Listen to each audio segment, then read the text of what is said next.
Right, evaluate the integral from 0 to pi of x squared sine x.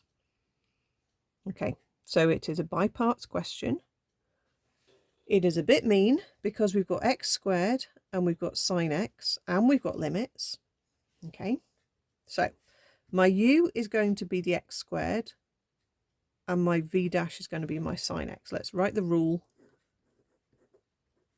here.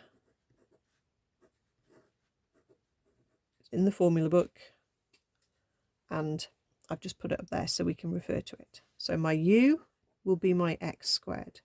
That will differentiate to 2x. My v dash is going to be sine x, and that will integrate to negative cos x. Okay, let's put it into the rule. And we're not going to worry about the limits until the very end. So we're going to have my u times my v. So that will be x squared times minus cos x. Let's throw the minus at the front right to start with. Take away the integral of my u dash times my v. So again, let's put the minus at the very front, like that. Okay, I've got a minus minus, so let's tidy that up.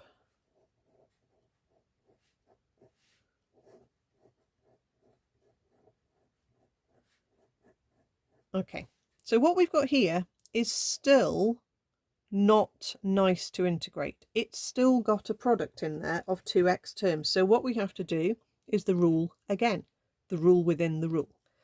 So my u is going to be 2x.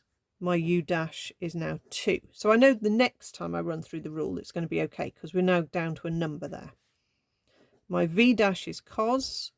So my v is going to be sine. Okay, so write the first term that we had there. Plus, let's put this in a bracket so we can keep track of what we're doing here. My u times my v minus the integral of my u dash times my v. Okay. And then we can just do that last integration step. Okay, I don't really need the big bracket here.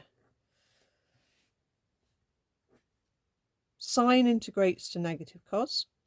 So that's going to give me negative 2 cos x as I integrate. And then that minus minus will turn to a plus as well. So we get minus x squared cos x plus 2x sine x plus 2 cos x. I don't need the plus c because I'm going to use limits. So I need to put limits in for the whole thing. Okay. So minus pi squared cos pi plus 2 pi sine pi plus 2 cos pi. That's the first limit. Put that in a bracket. Take away, open bracket. Right, that term's going to be 0. Okay, because it's 0 for x. So that's a 0. That term is going to be 0 because the x is 0. This term, not necessarily. So let's just write plus 2 cos 0. Okay, we know those are zeros because those x's were zeros. Okay, at this point on your calculator, check you're in radians because you're going to need to be in radians to work these out if you don't know these numbers from the graphs. So cos of pi is minus 1. So that term will become minus times minus, which is positive pi squared times 1. Okay. Sine of pi is 0. Okay, so we can cross that term out. Cos of pi, remember what that was? We just did it. Minus 1. So that term becomes a minus 2. Okay, so that's my first limit. Minus, okay, this one. Cos of 0 is 1. So that is minus bracket a 2.